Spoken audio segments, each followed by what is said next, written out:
ٹھیک ہے. اعوذ باللہ من الشیطان الرجیم. بسم اللہ الرحمن الرحیم. عزیزان ایمان، آج اپریل 1972 کی 9 تاریخ ہے اور درس قرآن کریم کا آغاز سورہ الاعراف کی آیت 51 سے ہو رہا ہے. 7/51.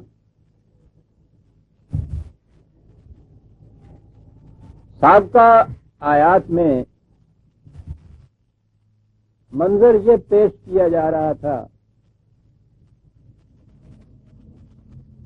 کہ اہل جنت اور اہل جہنم میں کچھ مکالمے تھے، کچھ باتیں ہو رہی تھی. جیسا کہ میں نے قرآن کریم کی آیات سے یہ چیز واضح کر دی تھی کہ قرآن نے کہا ہے کہ یہ بیانات زبان میں تو تمہارے ہی کیے گئے ہیں، یعنی یہ آخرت کی چیز، قیامت کی، جنت کی، دوزخ کی، وہاں کے جو حالات ہیں. لیکن کہا یہ گیا ہے کہ یہ تمثیلی بیان ہے، مثالوں کے ذریعے سے سمجھایا گیا ہے. اور اس قسم کے جتنے بھی حقائق جن کا تعلق مابعد الطبیعیات سے ہوتا ہے، میٹا فزکس سے ہوتا ہے، یہ ہمیشہ مثالوں کے ذریعے سمجھائے جاتے ہیں. تو انہیں تمثیلی انداز لینا چاہیے، لٹرلی لفظی طور پہ یوں نہیں لینا چاہیے. آخری آیت میں کہا یہ گیا تھا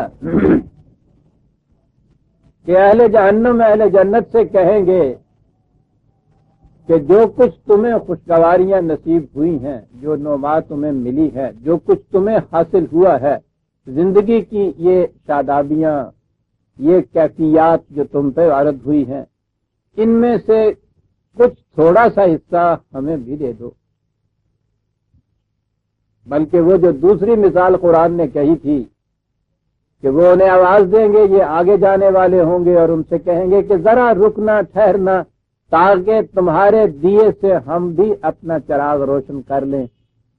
تو ان سے یہ کہا جائے گا کہ یہ چراغ ایسے نہیں ہے کہ جس کی روشنی دوسروں کے چراغوں سے مستعار لی جائے. یہ روشن ہونا تھا تو اس زندگی میں جہاں عمل کی ابھی گنجائش اور فرصت تھی. لوٹ سکتے ہو تو وہاں جا کے لوٹو اور وہاں اپنے خون جگر سے وہ روغن اور وہ تیل پیدا کرو کہ جس سے یہ چراغ جلا کرتے ہیں. دوسروں کے چراغوں سے روشنیاں مستعار نہیں لی جاتی، یہ قرآن نے کہا تھا. اور اس آیت میں یہ کہا ہے کہ یہ حیات بخش چیز ہے جس کو الماء کہا گیا ہے، کوئی چھینٹا اس میں سے ہمیں بھی دے دیجئے.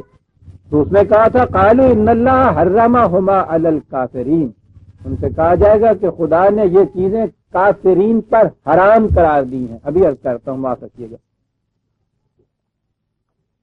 حرام قرار دی ہیں، یہی محروم تو ہے، ان سے محروم کیا گیا ہے. یہ نہیں انہیں مل سکتی کافرین کو. اب ہم نے تو بڑی آسانی سے اپنے آپ کو مسلمان، اور اس کے بعد وہ ہندوؤں کے ساتھ ہم رہا کرتے تھے، اور ہندو کافر، ہم مسلمان وہ کافر، وہ بات بڑی آسانی سے ہو گئی. اب جو کچھ قرآن نے مسلمان کا تو لفظ نہیں ہے، ایمان والے مومن ان کے متعلق کہا وہ ہمارے متعلق، جو کچھ کافروں کے متعلق کہا وہ ہندوؤں کے متعلق. یہاں کہا ہے کہ حرام قرار دی گئی ہیں یہ چیزیں، محروم کر دیا گیا ہے ان چیزوں سے کافرین کو. آپ غور کیجئے گا کہ یہ کافرین اللہ زینا، یعنی وہ لوگ. تو ہمارے سامنے اب قرآن کی تصریح اور وضاحت خود آ جائے گی کہ کافرین کنہیں کہا جاتا ہے. اللہ زینا یعنی وہ لوگ، یعنی قرآن تو اس تشریح کو ہم پہ نہیں چھوڑتا کہ ہم پھر ایک لفظ اس کا دیا ہوا ہے اپنے طور پہ اس کے معانی کچھ متعین کریں، کچھ اس کی تعبیر جیسے کہتے ہیں. جی تعبیر میں بڑا اختلاف ہوتا ہے، وہ تو خود ہی اپنی تعبیر آپ کر دیتا ہے. حرام قرار دے دیا گیا ہے ان چیزوں کو کافرین پر. اللہ زینا یعنی وہ لوگ، دیکھیے کافرین کون؟ وہ لوگ الذین اتخذوا دینہم لہوا و لعبا، جن لوگوں نے اپنے دین کو مذاق سمجھ لیا. اب یہ دینہم کے یہ کفر کے معنی تو ہوتا ہے دین سے یکسر انکار کر دینا، یعنی وہ تو تسلیم ہی نہیں کرتے. ہندو آپ کے دین کو مانتا ہی نہیں ہے، تسلیم ہی نہیں کرتا. تو یہ وہ تو نہیں ہے، یہ تو وہ ہیں کہ جنہوں نے اپنے دین کو مذاق سمجھا. یہ لہون اور لائبن قرآن کے ہاں اکثر مقامات پر آتا ہے. لہو کے معنی ہوتا ہے کسی بلند مقصد کو چھوڑ کر بے مقصد یا پست مقصد کی چیزوں کے اندر الجھ جانا. بلند مقصد کو چھوڑ کر پست مقصد کی طرف آ جانا. اور لابھ ہوتا ہے کسی چیز کو سیریسلی نہ لینا.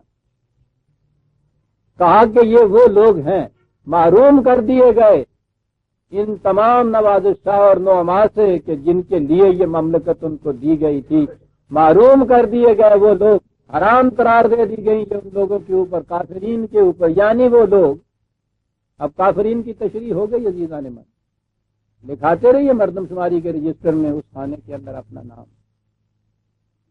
خدا کے ہاں کا جو رجسٹر ہے اس کے اندر تو یہاں کافرین کے متعلق کہا الذین اتخذوا دینہم لہوا ولعبا، جنہوں نے مذاق بنا لیا اپنے بلند مقاصد کو چھوڑ کر پست مقاصد میں الجھ کر رہ گئے اور سیریسلی نہ لیا کسی چیز. لعب اصل میں وہ عرب یوز کرتے تھے ایسے مقام پہ کہ حرکت تو ہوتی رہے لیکن قدم منزل کی طرف نہ اٹھے. وہ کہتے تھے کہ یہ موجیں دریا کی یا سمندر کی کشتی کے ساتھ لعب برت رہی ہیں. اس کے معنی ہوتے تھے کہ وہ اس کو حرکت میں تو رکھ رہی ہیں، کشتی کو ساحل کی طرف نہیں آنے دیتی. حرکت تو ہو لیکن قدم منزل کی طرف نہ اٹھے. یہ ہے لہو. اور لہو یہ ہے کہ بلند مقصد کو چھوڑ کر پست مقاصد کی طرف منہمک ہو جائے وہ قوم. پھر آگے اور تشریح کر دی، یعنی وغرتہم الحیات الدنیا، دھوکہ دے دیا انہیں، فریب میں رکھا انہوں نے پیش پا افتادہ مفاد میں. میں یہاں یہ بھی عرض کر دوں کہ قرآن کریم میں حیات الدنیا جہاں آیا ہے اور اس کے ساتھ لہو و لعب آیا ہے، وما الحیات الدنیا الا لہو و لعب، تو اس کے معنی کر دیے جائیں کہ قرآن نے کہا ہے کہ بس یہ دنیاوی زندگی جو ہے بھائی یہ کھیل تماشا ہے. ان الآخرت لحیوان، اصل زندگی تو وہ ہے جو آنے کو گویا اس دنیاوی زندگی کو قابل نفرت تسلیم کرنا، اس قابل ہی نہ سمجھنا کہ اس پہ اعتنا کیا جائے، کوئی اس کی طرف توجہ دی جائے، اسے حاصل کیا جائے، قطعاً غلط ہے یہ مفہوم قرآن کا. قرآن کریم نے تو مقدم چیز یہ کی ہے کہ یہ دنیا اور اس کی زینت کی چیزیں کون ہے جس نے ان کو حرام قرار دیا ہے؟ قرآن کی آیات ہے. اس نے تو کہا ہے کہ یہ ارض و سما تمہارے لیے مسخر کیا ہوا ہے، ہم نے جکڑا ہوا ہے ہمارے قوانین کی ضرورت، لکم تمہارے فائدے کے لیے. تو ان چیزوں سے تو فائدہ اٹھانا قرآن کے ارشاد کی تعمیل ہے. تو کیا وہ یہ چیزیں جن کو وہ زبائش و آرائش کی چیزیں کہتا ہے اور کہتا ہے کہ کون ہے جس نے حرام قرار دیا، سیرے ارض و سماوات کو وہ مومن مرد انسان کے لیے، مومن کا تو مقام اور آگے ہے، وہ تو آدم کے سامنے سجدہ ریز کراتا ہے ان تمام چیزوں کو. سخر لکم تمام انسانوں کے لیے وہ قرار دیتا ہے. دنیاوی زندگی کو تو وہ اتنی اہمیت دیتا ہے، تو کیا اس کے متعلق وہ یہ کہے گا کہ یہ سب کھیل تماشا ہے؟ وہ اصل یہ ہے کہ جب بھی مستقل اقدار جو زندگی کی ہیں، بلند اصول حیات جو ہیں، ان کے ساتھ اور دنیا کے کسی مفاد میں ٹکراؤ پر پیدا ہوگا، تصادم پیدا ہوگا، ٹائی ان دونوں کے اندر آگے پڑے گی، تو اس وقت وہ یہ کہتا ہے کہ ان کے مقابلے میں یہ مفاد جو ہے، اب دنیا کے معنی پست چیز ہوتی ہے، قریب پڑی ہوئی مفاد عاجلہ جسے ہم کہتے ہیں کہ یہ چیزیں ہیں، یہ بالکل مفاد عاجلہ ہیں، اور وہ چیز ہے حقیقت میں پائیدار اور باقی رہنے والی جسے ہم مستقل اقدار کی زندگی کہتے ہیں. اس کے یہ معنی نہیں کہ دنیا قابل نفرت ہے، اس پہ اتنائی نہ برتو. وغرتہم الحیات الدنیا، یہاں لفظ غرتہم نے بات واضح کر دی کہ بلند مقاصد کی طرف سے ان کو فریب میں رکھا، پیش پا افتادہ مفاد جو تھے انہوں نے بڑی جلدی حاصل ہو جانے والے، لوٹ مار، غصب، سلب، نہب، استحصال، رشوت، سمگلنگ، بلیک مارکیٹنگ، یہ ہے حیات الدنیا. قریبی پڑے ہوئے مفاد، محنت نہ کرنی پڑے اور لوٹ مار سے 420 سے یہ چیزیں حاصل ہوتی رہیں. انہیں معلوم نہیں کہ یہ اس طرح سے جو چیزیں حاصل ہوتی ہیں، سمیٹنے والا یہ سمجھتا ہے کہ یہ تو کہیں سے کوئی دولت آ رہی ہے، لیکن جب آپ قومی حیثیت سے دیکھیں گے اس چیز کو تو یہ تو کہیں سے آئی ہوئی دولت نہیں ہوگی، یہ تو ایک جیب سے نکال کے دوسری جیب میں جائے گی. یہ ٹھیک ہے کہ جیب کترا جب کسی کی جیب کاٹتا ہے تو اسے تو وہ 100 روپیہ مل جاتا ہے، وہ سمجھتا ہے کہ یہ میری انکم ہے، ٹھیک ہے. لیکن جب آپ قومی انکم کو دیکھیں گے تو وہ تو ایک کی جیب سے نکل کے دوسرے کی جیب میں چلی گئی، وہاں تو کچھ بھی نہیں آیا. یہ فریب ہے. یہ بڑی گہری چیز ہے سوچنے کی کہ جنہیں یہ چند افراد جب اس طرح سے دولت کو سمیٹ لیتے ہیں، یعنی پروڈکشن نہ ہو دولت کی، پیدائش نہ ہو دولت کی، بلکہ استحصال و سلب و نہب ہو، لوٹ لیا جائے، تو وہ کہاں سے لوٹتے ہیں؟ وہ ایک کے جیب سے نکال کے دوسرے کی جیب میں چلا جاتا ہے، ایک کے گھر سے نکل کے دوسرے کی تجوریوں میں چلا جاتا ہے. جب آپ اوور آل انکم گنیں گے اس ملک کی اور اس قوم کی تو اس میں تو کوئی اضافہ نہیں ہوگا، کام ہو جائے گی. اس دوران میں کنزیوم تو ان سب نے کیا نا کچھ کھایا پیا، کچھ پہنا، یہ ساری چیزیں جتنی تھی صرف میں تو یہ آ گئیں، پروڈکشن ہوئی نہیں. جسے انکم کہا گیا یہ چند خاندانوں کا، چند افراد کی انکم کہی گئی، وہ انکم نہیں ہے، وہ ٹرانسفر آف منی ہے، وہ انتقال ہے دولت کا، ایک کے جیب سے دوسری کی جیب کے اندر آئی ہے. اوور آل جب آپ حساب لگائیں گے پوری قوم کا تو وہ دولت کم ہوئی ہوگی، بڑی ہوئی نہیں ہوگی وہ دولت کی ہے. یہ ہے فریب. قوم چند گھرانوں کو، چند بستیوں کو، چند خاندانوں کو، یا یہ جو نمود و نمائش کی چیزیں ہمیں نظر آتی ہیں، بڑی موٹریں لگ گئی یہاں جہاں اور سنیما کھل گئے ہیں اور ٹی وی آ گیا، ایسے نظر آتا ہے کہ قوم بڑی ترقی کر رہی ہے. اگر آپ اینالائز کر کے دیکھیں، اس کا تجزیہ کر کے دیکھیں تو آپ کو معلوم ہوگا کہ قوم پست جا رہی ہے. یہ ہے دھوکہ دیا ان کو اس پیش پا افتادہ مفاد نے. یوں ہی حاصل ہو جانے والی دولت کو انہوں نے قومی انکم سمجھ لیا، یہ آمدنی سمجھ لی. یہ آمدنی نہیں ہوتی. وہ جو میں مثال دیا کہتا ہوں، سوکھی ہوئی ہڈی کتے کے منہ میں، اب وہ اس کو چبا رہا ہے، ہڈی نے اس کے کلے چھیل دیے، وہاں سے خون نکلا، اب وہ بڑا مزے لے لے کے اس خون کو چاٹ رہا ہے، تازہ خون، اور چاٹ رہا ہے مزے لے لے کے، یہ سمجھ رہا ہے کہ کسی کا خون پی رہا ہوں، معلوم نہیں کہ اپنا ہی خون پی رہا ہے. یہ ہے جسے فریب کہتے ہیں. فریب دے دیا ان لوگوں کو مفاد عاجلہ نے، پیش پا افتادہ مفاد نے، اور اس سے یہ بلند مقاصد نگاہوں سے اوجھل ہو گئے، پست مقاصد کے اوپر اپنی توجہات کو مرکوز کر دیا. لائبن سیریسلی نہیں رہا، حرکت تو ہوتی رہی، قدم منزل کی طرف نہیں اٹھے، کشتی ساحل کی طرف نہیں گئی. یہ ہیں وہ لوگ. اب دیکھ لیجئے، کافرین اللہ زینا، یہ ہے کافر. تو سوچیے برادران عزیز، کہاں ہیں ہم؟ لیکن ہم تو کبھی جائزہ ہی نہیں لیتے. یہ چیزیں سامنے آتی ہیں تو وہ ہم بالکل آنکھیں بند کر لیتے ہیں، فریب دے لیتے ہیں اپنے آپ کو. وہ حبشی کی طرح آئینہ توڑ دیتے ہیں اور سمجھ لیتے ہیں کہ میری شکل بھیانک نہیں ہے، کیونکہ آئینہ جو توڑ دیا ہم نے. یہ ہے وَحَرَّمَهُمَا عَلَى الْكَافِرِينَ. محروم کر دی جاتی ہے وہ قوم ان تمام نعمات سے اور ان خواہشوں سے کہ جو بلند مقاصد کو چھوڑ کے پست مقاصد کو اپنے سامنے رکھ لیتی ہے، جو زندگی کو سیریسلی نہیں لیتی ہے، جو پیش پا افتادہ مفاد کے اوپر گر پڑتی ہے اور یہ اس کو فریب میں رکھتے ہیں. آخر الامر اس کافر قوم کو محروم کر دیا جاتا ہے نعمائے خدا. کہا فَالْيَوْمَ نَنْسَاهُمْ كَمَا نَسُوا لِقَاءَ يَوْمِهِمْ هَذَا. مکافات عمل کے دن جب نتائج محسوس شکل میں سامنے آئیں گے تو اس کے متعلق کہا. عام ترجمہ تو یہ کہا جاتا ہے کہ آج کے دن ان کو بھلا دیا جائے گا جیسا کہ انہوں نے آج کے دن کو بھلا دیا تھا. اس صرف بھلا دینا ہی اس کے معنی نسیہ کے معنی نہیں ہوتے. اس کے بنیادی معنی ہوتی ہیں کہ کوئی چیز جو کسی کے پاس ہو وہ اس کی حفاظت کرنا چھوڑ دے. چیز پاس ہو اس کی حفاظت کرنا چھوڑ دے. یہیں سے یہ لفظ بے اعتنائی برتنا، تو قابل توجہ نہ قرار دینا کسی کو، یہ معنی اس میں آ جاتے ہیں. وہ تو یہ کہا کہ انہوں نے قانون مقافات عمل کو قابل توجہ ہی نہ سمجھا، بے اعتنائی برتی اس سے، ان کے پاس تھا سب کچھ لیکن اس کی حفاظت نہ کی، نتیجہ اس کا یہ کہ آج یہ کسی اتفاق کے قابل ہی نہیں سمجھے جا رہے۔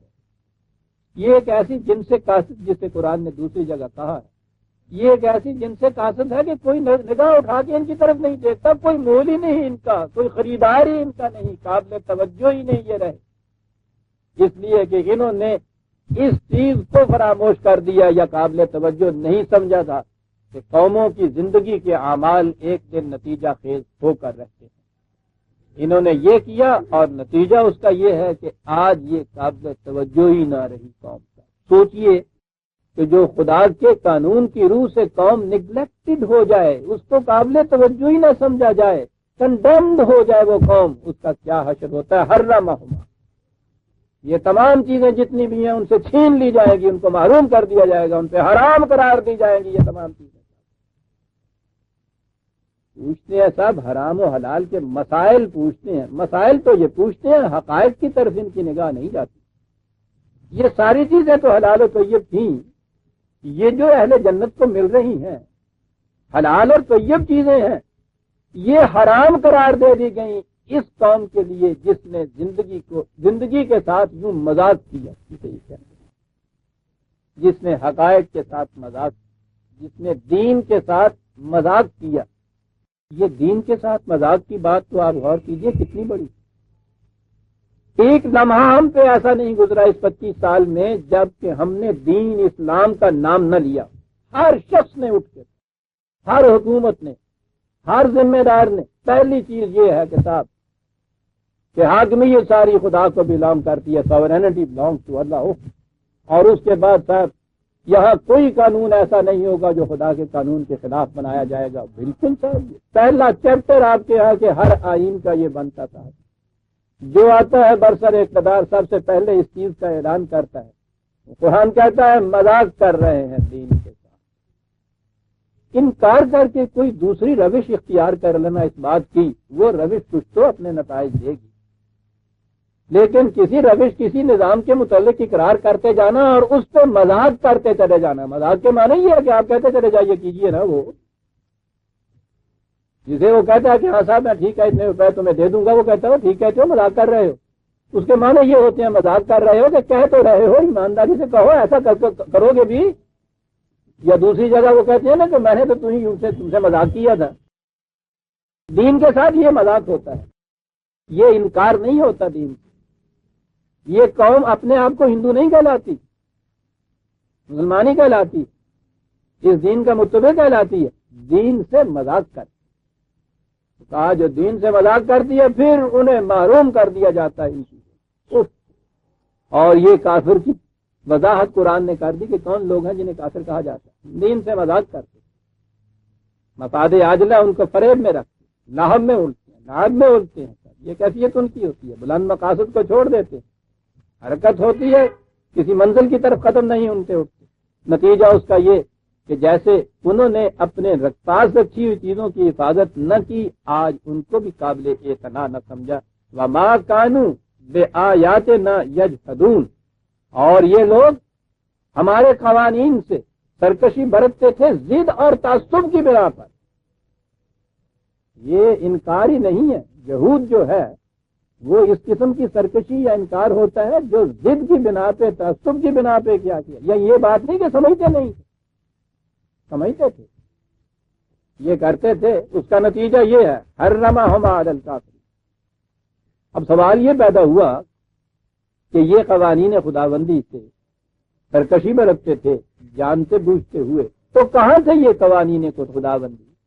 کیا واقعی ان کے پاس تھے؟ یہ اگر کہہ دیں کہ صاحب ہمیں تو معلوم نہیں تھا، اور آپ نے یہ سارے الزامات کی فرض جرم ہمارے سر تھوپ دی، کہا وَلَقَدْ جِئْنَاهُمْ بِكِتَابٍ، ان کے پاس تو یہ ضابطۂ قانون موجود تھا، ضابطۂ قانون موجود تھا، اس کے بعد ایسا بات ٹھیک ہے وہ تو موجود تھا، لیکن وہ بات ایسا وہ کچھ مجمل سا تھا، کچھ مبہم سا تھا، وہ بات سمجھ میں نہیں اس کی آتی تھی، تعبیرات میں بڑا اختلاف تھا اس کے، اس واسطے بات صاف نہیں تھی۔ کہا کتاب فصلناہ علی علم، وہ کتاب مبہم نہیں تھی، مجمل نہیں تھی،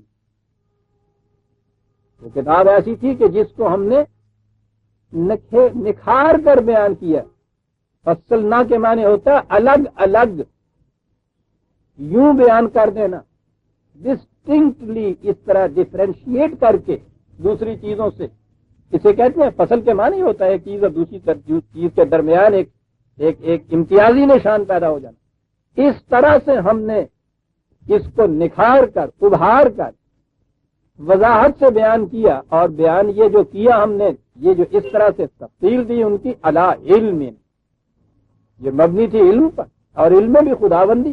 تو آپ سمجھیے کہ جو کتاب، جو ضابطہ، جو قانون دیا جائے اور پھر اس کو اس طرح سے نکھار کر بیان کیا جائے، اور یہ نکھار کر بیان کرنا مبنی ہو علم خداوندی کے اوپر، تو وہ کتاب پھر مجمل رہ جائے گی، وہ مبہم رہ جائے گی، سمجھ میں نہیں آئے گی، اس میں اختلافات ہوں گے، اس کی تعبیرات مختلف ہوں گی، مذاق کر رہے ہیں دین کے ساتھ۔ لیکن کہا کہ کتاب جو ہے اس میں تو قوانین ہی درج ہوتے ہیں، کتنے ہی واضح، کتنے ہی تصریح کے ساتھ کیوں نہ ہوں، ہدی و رحمت، اس میں رہنمائی، گائیڈنس، وہ راستہ دکھاتی تھی، اور اس میں سامان نشو و نما موجود تھا، یہ سب تھا۔ پھر کیا ہوا اس قوم سے؟ کہا یہ تو سب کچھ تھا لقوم یؤمنون، یہ اس قوم کے لیے تھا کہ جو اس کی صداقتوں پر ایمان رکھتی ہے۔ پھر یہاں ایمان نے بھی اپنے معنی واضح کر دیے۔ وہاں کافرین کہا تھا کہ جو زبان سے اقرار کرنے کے باوجود اس کو سیریسلی نہ لیں، بے اعتنائی برتیں، مذاق کریں اس سے، ایمان کے یہاں معنی ہو گئے کہ اس سے اقرار بھی کرے، ان کی صداقتوں پر یقین بھی رکھے، اور پھر اس سے مذاق نہ کرے بلکہ اسے زندگی کا ضابطہ اپنا بنا لیں۔ یہ قوم ہے کہ جس کے لیے یہ کتاب بڑی واضح ہے، غیر مبہم ہے، مفصل ہے، لیکن اس میں ہدایت اور رحمت ان کے لیے ہے کہ جو اس کی صداقتوں پر دل کی گہرائیوں سے یقین رکھیں اور پھر اس کے ساتھ مذاق نہ کریں بلکہ اسے زندگی کا ضابطہ بنا دیں۔ گائیڈنس یا رہنمائی جسے کہتے ہیں، یعنی راستہ بتا دینا کہ یہ ادھر کو جاتا ہے، یہ اسی مسافر کے لیے مفید ہو سکتا ہے نا جو سفر کرے پھر اس راستے پہ، اور اگر معلومات ساری ہوں اس کے پاس، ٹورزم کے ہاں سے ایک کتاب لے آئے، بڑی مفصل تفصیل ہوتی ہے اس میں راستوں کی، اور گھر میں بیٹھا ہوا روز صبح اٹھ کے اور اس کو پڑھ لے کہ یہاں سے چوراہے پہ دائیں کی طرف مڑیے، آگے جائیے تو نہر کا پل آئے گا، وہاں سے پھر بائیں کی طرف چلے جائیے، ایف سی کالج آ جاتا ہے، پھر آگے وہ آتا ہے، اور یہ ساری دنیا کے راستے اس کتاب کے اندر ہوں۔ صبح اٹھ کے آپ نہایت مقدس طور پر اس کو کھول لیں، اور وہ جتنے راستے ہیں ایک ایک کے متعلق ساری معلومات آپ اس کو کر کے اس کے بعد چومیے، سر پہ رکھیے، تھپ کیجیے اور رکھ دیجیے، اس سیاحت ہو رہی ہے ساری دنیا۔ میں نے عرض کیا تھا نا سیرو فی الارض کا ایک وظیفہ کیا کرتے تھا، ہم نے بھی کیا تھا، قرآن نے حکم دیا ہوا ہے نا سیرو فی الارض، چلو پھرو دنیا کے اندر، دیکھو اپنی آنکھوں سے کہ یہاں ہو کیا رہا ہے، کیا کیا چیزیں ہم نے پھیلائی ہیں، غور کرو ان ایک ایک چیز کے اوپر، اٹھتے بیٹھتے لیٹتے ان کے اوپر غور کرو، چلو پھرو سیرو فی الارض، تو حکم ہے قرآن کریم کا جماعت مومنین کے لیے، یہ کرو یہ سارا کچھ۔ تو آپ کو تو معلوم ہے کہ پھر تصوف میں آ کے یہ ساری چیزیں عمل تو ان چیزوں کے اوپر ہوتا ہے، اور وہ ہوتا اس طرح سے ہے کہ حضرت صاحب کو ملنے کے لیے گئے تو باہر سے وہ جو مرید تھے انہوں نے کہا کہ نہیں صاحب وہ تو نہیں مل سکتے، کہنے کہیں باہر تشریف لے گئے، کہنے کے نہیں اندر ہیں، حجرے میں ہیں، کہنے لگے کہ پھر کب ملیں گے؟ انہوں نے کہا کہ صاحب یہ تو کوئی 40 دن تک تو مل نہیں سکتے، اس کے اندر بند ہے، وہ باہر قدم نہیں نکالیں گے۔ تو کہا کہ کیا بات ہے آج کل 40 دن تک؟ کہنے لگے وہ سیرو فی الارض کا وظیفہ کر رہے ہیں، اور سیرو فی الارض ڈھونڈے ہوئی اندر 40 دن تک باہر نہیں قدم نکالیں گے، سیرو فی الارض کا وظیفہ ہو رہا ہے، یعنی یہ وظیفے نا، اور یہ سارا کچھ کر دے۔ وہ اس واسطے کہ مریدہ نے وظیفے لا چھڈے ہوئے سن، کما کر کھانا پڑتا تو 40 دن تک کے لیے پھر حجرے کے اندر تو بند نہ رہتے نہیں۔ میں عرض یہ کر رہا ہوں کہ یہ چیزیں جو ہیں قرآن نے ان معنی میں یہ سب چیزیں کہی تھی۔ یہ ہے قوم مومن، وہ ہے قوم کافر جس کو یہ کہا گیا تھا۔ کہا یہ کتاب بھی مفصل موجود، اس میں رہنمائی بھی موجود، سامان نشو و نما بھی موجود، زبان سے دعویٰ بھی کرنے والے موجود، اس کے باوجود کافر کے کافر. کہا پھر یہ کس بات کا انتظار کر رہے ہیں؟ یعنی دعویٰ ہے نا اس کا کتاب کو ماننے کا. کہا یہ پھر انتظار اب اس کے بعد کس بات کا کر رہے ہیں؟ بڑا عجیب انداز ہے کہ اب اس کے بعد کس بات کا انتظار کر رہے ہیں. کہا هل ينظرون الا تاویلہ. تعویل ہمارے ہاں تو آپ کو معلوم ہے نا تعویل کے کیا معنی ہوتے ہیں. تعویل کے معنی ہوتے ہیں وہ اکبر الہ آبادی نے بھی بتایا تھا کہ میری قرآن دانی سے نہ ہو جو تم خفا صاحب. خامخواہ کے لیے میں نے قرآن کی آیت پڑھی اور تم خفا ہو گئے اس سے. مجھے تعویل بھی آتی ہے. اپنا مدعا کہیے تھی گل کرو میں کی کہنا چاہتے ہو قرآن کو کہتے آئے تو ہی نا اور مجھے اس کی تعویل بھی آتی. اپنا مدعا کہیے ناراض ہونے کی بجائے پہلے منوا گل دس دینا بھائی تو کی چاہنا پہ جو نکلے با ٹھیک ہے نکل آئے گا. اللہ بھی کلام ہے گی جی بڑا وسیع ہے گا علم جڑا اس کلام کا زمبیل ہے. اپنا مدعا کہیے یہ شخص خوب تھا کہ غلطی اس میں نہیں ہے جو ہو رہا ہے وہ اس میں ہو رہا ہے کہ تم نے پہلے بات بتائی نہیں کہ میں کیا چاہتا ہوں. ہمارے یہاں تعویل کے یہ معنی ہوتے ہیں. تعویل کے تو ہم یہ معنی کرتے ہیں. عجیب چیز ہے ہماری زبان بھی. جس میں نے کہا نا کہ یہ سارا بگاڑ اس زبان نے پیدا کیا. معال کے معنی تو آپ کو معلوم ہے نا انجام کے معنی میں آتا ہے نا تو وہی تو تعویل ہوتی ہے کسی بات کا انجام. کہا کہ هل ينظرون الا تاویلہ. اس کے باوجود اب انہیں انتظار کیا ہے. انتظار اس چیز کا ہے کہ ہمارا انجام کیا ہوتا ہے. جو کر رہے ہیں اس کے انجام کا انتظار ہے. اب انہیں اس کا انتظار ہو رہا ہے. اور جب انجام بھی سامنے آ جائے پھر اس کے بعد تو انتظار بھی ختم ہو جاتا ہے. عزیزان یوم یاتی تاویلہ. جب یہ انجام سامنے آئے گا تو یہ چلا اٹھیں گے ضرور کہ صاحب یہ کیا ہوا یہ تباہی کیا آ گئی. انپول مارے گئے جنہوں کہنے کہ صاحب خامخواہ کے لیے ہم نے تو کچھ کیا بھی نہیں تھا. اس طرح سے تباہیوں میں آ گئے گرفت آ گئی. یقول الذین نسوا من قبل. ان لوگوں سے کہ جنہوں نے اپنے پاس اسے رکھتے ہوئے اس کی حفاظت نہیں کی تھی جو میں نے ترجمہ کیا ہے.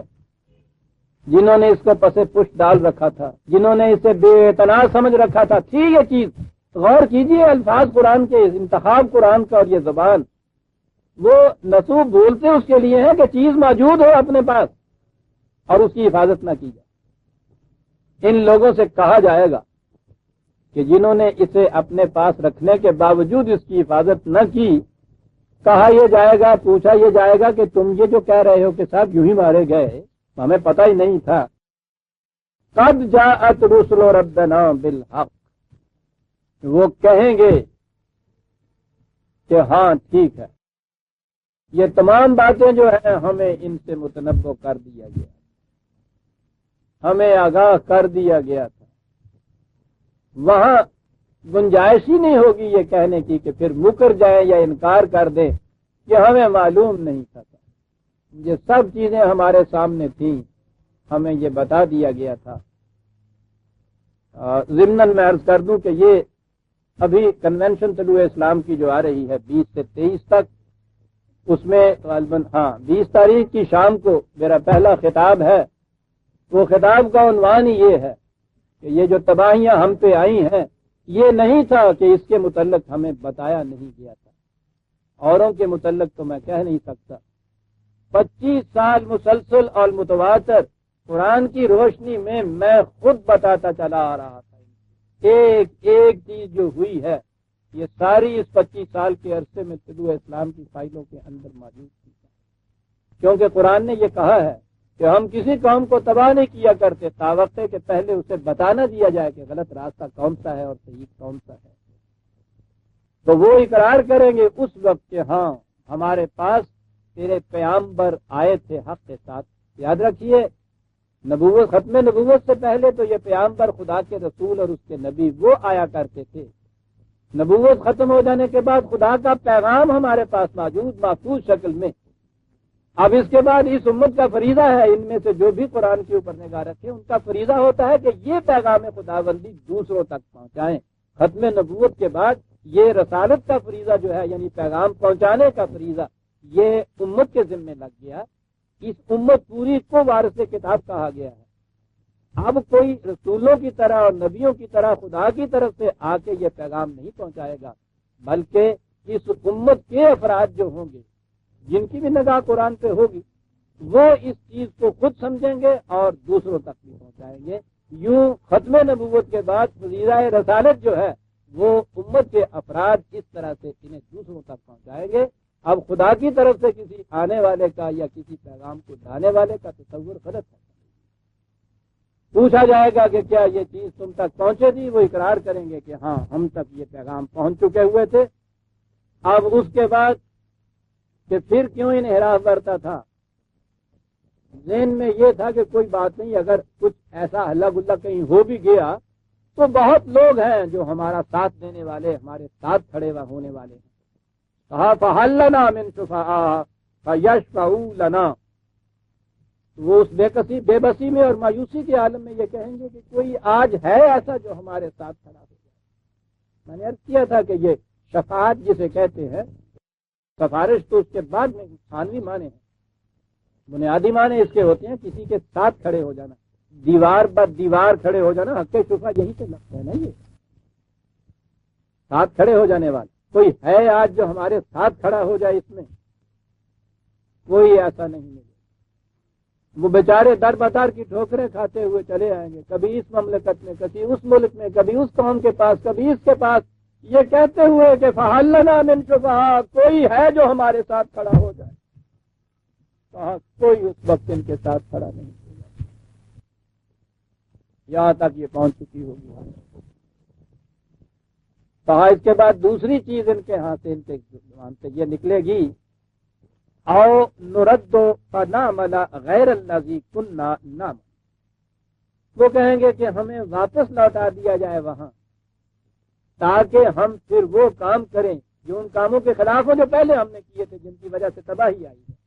اب یہاں سے دو چیزیں ہمارے سامنے آتی ہیں، ایک تو مرنے کے بعد کی زندگی۔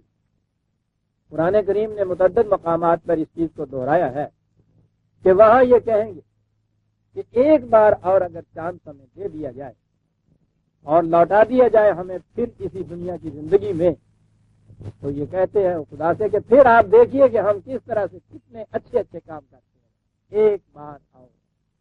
اور قرآن ہر بار یہ کہتا ہے کہ جو پانی پل کے نیچے سے گزر گیا وہ گزر گیا، زمانے کا بہاؤ واپس نہیں آئے گا، دوبارہ یہ چیز وہاں واپس جانے کی نہیں ہے۔ یہ جو عام طور پہ ہندوؤں کا عقیدہ تناسخ جسے کہتے ہیں، آواگون کا ٹرانس مائگریشن آف سول جسے کہتے ہیں، اور ہندوؤں کے ہاں کا یہ نہیں ہے، یہ تو یونان کا ہے، پیتھاگورس نے یہ تصور دیا تھا۔ ہندوؤں کے ہاں تو ساری چیزیں ادھر ادھر سے مستعار دی ہوئی ہیں، اپنا ان کا کچھ بھی نہیں ہے۔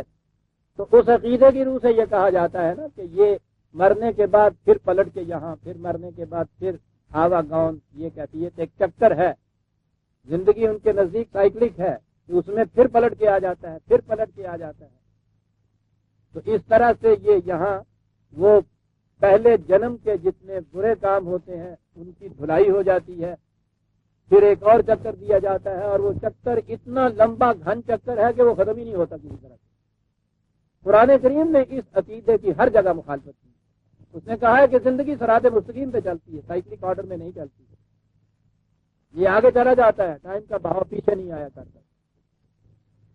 یہ بڑی عظیم چیز ارتقاء کے سلسلے میں، نظریے میں آپ جتنے سائنٹسٹ ہیں ان سے پوچھئے گا کہ یہ جتنی اسپیشیز جس کے اندر تو یہ صلاحیت انہوں نے پیدا کر لی کہ وہ زندہ رہیں یا آگے بڑھ جائیں، وہ تو موجود رہیں، اور جنہوں نے یہ صلاحیت پیدا نہ کی وہ ختم ہو گئیں۔ دوبارہ چانس کا یہاں سوال نہیں۔ اس سٹیج کے اوپر جو انسان کی زندگی ہے، اس میں اس نے اپنے مستقبل کو اپنے ہاتھ سے بنانا ہے۔ ما قدمت لحیاتی، میں نے یہاں جو پہلے بھیجا ہے اپنی زندگی کے لیے، یہاں سے بھیجنا ہے کچھ۔ یہاں یہ جو زندگی کی سٹیج ہے، یہاں اس نے اپنی زندگی آئندہ سٹیج کے لیے کچھ بنانی ہے۔ جس قسم کی وہ بن گئی زندگی، وہ وہاں کی زندگی ہو گئی۔ ایک زندگی وہ ہوگی کہ جس میں آگے بڑھنے کی صلاحیت ہوگی، وہ ہے جسے جنت کی زندگی قرآن کہتا ہے، مزید ارتقائی منازل طے کرنے کے قابل ہو جانا۔ اور جس نے یہ صلاحیت اپنے اندر پیدا نہیں کی وہ جہیم کی زندگی ہے، رک جانے کی زندگی ہے، وہاں سے آگے نہیں بڑھ سکتا۔ یہ دونوں قسم کی زندگیاں یہاں بن جاتی ہیں، ان کی نمود آگے چل کے ہوتی ہے۔ یہ نہیں ہوتا ہے کہ وہاں اگر کسی میں کمی رہ گئی یا ایسی زندگی وہ نہیں ہو سکی آگے بڑھنے کی تو دوبارہ یہاں اس کو بھیج دیا جائے کہ چلیے ایک اور چانس لے لیجئے، یہاں پھر تیاری کر کے پھر آگے بڑھ جائیے۔ یہ بات نہیں ہے۔ اور یہ نظام اس قسم کا کیوں ہے؟ آپ غور کیجئے عزیزان من، جس طالب علم کے ذہن میں وہ سیریسلی لے اپنی تعلیم کو، ضروری سمجھے اپنے پاس ہونے کو، اور قانون یہ ہو محکمہ تعلیم کا کہ ایک ہی بار امتحان ہوگا، دوسری بار کوئی چانس نہیں دیا جائے گا، سپلیمنٹری بھی اس میں کوئی نہیں ہوگا، اور وہ سیریس ہو، کتنی محنت کرے گا اس کے لیے کہ ایک ہی دفعہ تو ہے امتحان، اس میں اگر میں پاس ہو گیا تو اگلی کلاس میں جا سکوں گا، اور پاس نہ ہو سکا تو پھر ساری عمر کے لیے رک جانا پڑے گا مجھے۔ یہ ہے جہنم کی زندگی، وہ سیریسلی لے گا۔ قرآن نے انسان کی اس سٹیج کی جو زندگی ہے اس کی سیریسنس کے اوپر زور دیا ہے، یہ کہتے ہوئے کہ یاد رکھو دوسرا چانس نہیں ملے گا، دوسرا چانس نہیں ملے گا۔ کتنی اہم چیز ہے عزیزان من، اگر اس پہ واقعی ایمان ہو کسی کا کہ زندگی نے آگے چلنا ہے، ابھی بڑی اور سطح ہیں، بڑی اور منازل ہیں جو اس نے طے کرتے ہوئے پتہ نہیں کیا سے کیا بنتے چلے جانا ہے، اور اس کے لیے صرف یہ سٹیج ہے جہاں اس کی قابل بننے کے لیے ہم نے کچھ کرنا ہے۔ دوبارہ یہ چانس، یہ موقع نہیں ملنا، یہ اپرچونٹی نہیں حاصل ہونی۔ ایک ایک لمحہ، ایک ایک سانس دیکھیے کتنا اہم ہو جاتا ہے انسان کے لیے۔ یہ ہے جس کے لیے وہ کہتا ہے کہ اس وقت وہ یہ کہیں گے او نردو فنعمل غیر الذی کنا نعمل، یا ہمیں واپس لوٹا دیا جائے اور پھر ہم واقعی ایسے کام کریں کہ جن کا نتیجہ یہ نہ ہو جو آج ہے۔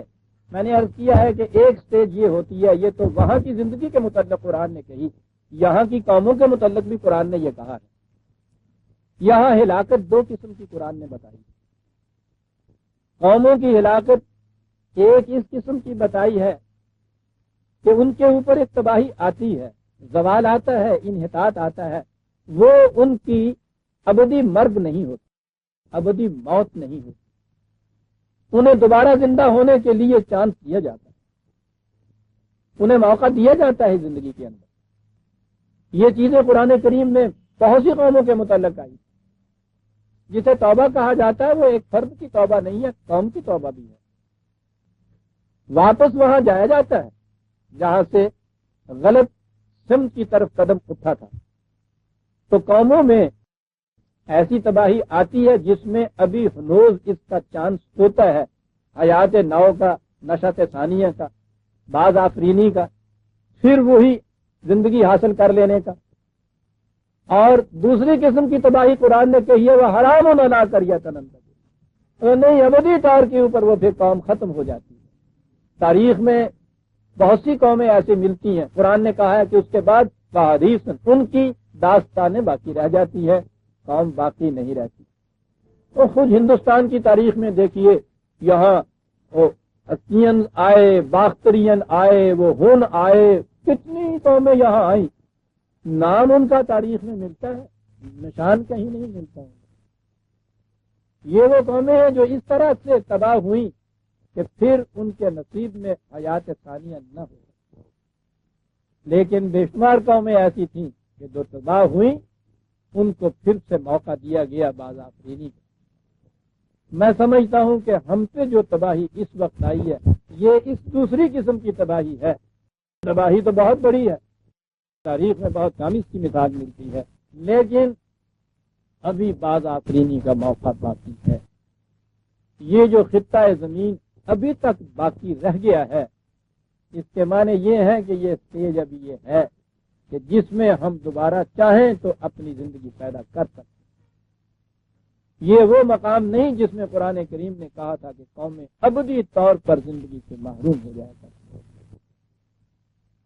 دیکھنے کی بات یہی ہے کہ کیا اتنے بڑے شدید جھٹکے کے بعد یہ بڑا فاجعہ کبریٰ ہے جو بہت بڑا جھٹکا ہے قوموں کی زندگی میں، کیا اس کے بعد بھی یہ چیز اس قوم کی سمجھ میں آتی ہے یا نہیں کہ ہم نے زندہ رہنا ہے؟ یہ بات اگر نہیں سمجھ میں آئے گی تو ایک اور جھٹکا اس کے بعد جو آئے گا، اس کے بعد وہ یہ قوم اس درجے میں پہنچ جائے گی جہاں سے لوٹنا واپس آنا ان کے اوپر حرام قرار دے دیا جائے گا۔ لہذا ابھی اس کے لیے موقع دیا گیا ہے اس قوم کو، کہا کہ وہ جو آخری مرحلہ ہے جس میں وہ کہیں گے کہ ہم واپس لوٹ جائیں تو پھر ہم اچھے کام کریں، تو انہیں کہا جائے گا کہ نہیں، تم اپنے چانس اویل کر چکے جسے کہا جائے گا، اب اس کا موقع نہیں ہے۔ مثلا فرض کرو کہ امتحان کے لیے 2 چانسز قانون کی روح سے مل سکتے ہوں، اور ایک طالب علم اپنے دونوں چانسز اویل کر لے اور دوسرے چانس میں بھی فیل ہو جائے، تیسرا چانس کسی صورت پہ نہ مل سکے۔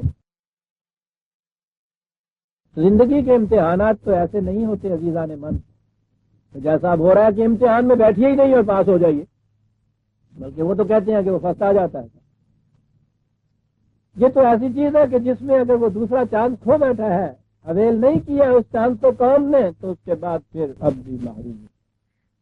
حرمہما علی الکافرین، حرام قرار دے دیا جاتا ہے پھر انہیں ان لوگوں کے اوپر کہ جنہوں نے چانس ملنے کے باوجود اسے سیریسلی کنسیڈر نہ کیا اور پھر انہی چیزوں کے اندر وہ منہمک رہے، ان کو پھر دوبارہ چانس نہیں ملتا۔ یہ وہ لوگ ہیں قد خسروا انفسہم، جنہوں نے اپنے ہاتھوں سے، عام ترجمہ تو یہی ہوگا کہ عام اپنے ہاتھوں سے اپنی تباہی موڑ لے دی۔ تباہیاں کسی دوسرے کے ہاتھوں نہیں آتی ہیں جانے من، وہ تو صرف ذریعہ بنتی ہیں کسی کی تباہی کا، جیسے سینکیا کسی کی موت کا ذریعہ بنتا ہے، سینکیا نہیں مارتا کسی کو، یہ جو خود سینکیا پھانکتا ہے وہ خود اپنے آپ کو مارتا ہے، وہ تو ذریعہ سے بنتا ہے سینکیا۔ قد خسروا انفسہم، اپنے آپ کو تباہ کر لیا تم نے۔ اور اگر اس کے معنی نفس کے معنی انسانی ذات کے ہوں تو یہ بڑی دور بات چلی جاتی ہے کہ تباہی وہی آتی ہے جو انسان پہلے اپنی ذات جو ہے اس کو تباہ کرتا ہے۔ انسانی ذات کی تباہی ہوتی ہے، اس کی سیلف کی تباہی ہوتی ہے، اس کی انا کی تباہی ہوتی ہے، اس سے یہ باہر کی تباہیاں آتی ہیں۔ پہلے اندر اپنے آپ مرتا ہے، پھر باہر کی زندگی جو ہے اس کی یہ ختم ہوتی ہے۔ بہرحال خود اپنے ہاتھوں سے ہی کیا، یہ اس کی بات ہو جائے گی کہ تم نے اپنے ہاتھوں سے اپنے آپ کو تباہ کیا۔ وَضَلَّ عَنْهُمْ مَا كَانُوا يَفْتَرُونَ، اور یہ قوانین خداوندی کو چھوڑ کے جو اپنے ہاتھوں سے یہ ساختہ پرداختہ جو کچھ انہوں نے بنا رکھا تھا نا، سارے کا سارا گم ہو گیا ان سے، گیا کہیں غتربود،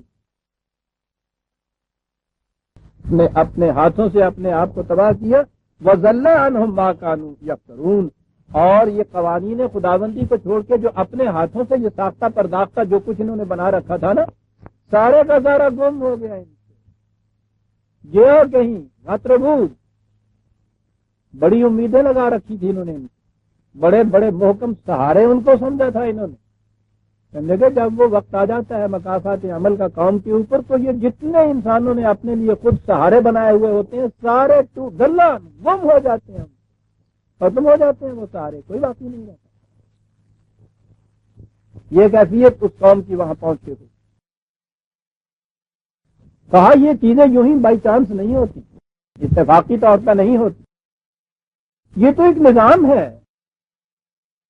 یہ تو ایک ضابطہ ہے زندگی کا، اور ضابطہ زندگی کا صرف انسانوں ہی کے لیے نہیں ہے، یہ انسانوں کی اتنی سی خدا کی کائنات میں ان انسانوں کی وسعت کیا، اس زمین کی ہستی کیا، اور یہ اتنی اہمیت ان کی کیا، یہ نظام تو بڑا عظیم ہے جس کا یہ چھوٹا سا حصہ ہے انسانی زندگی کا۔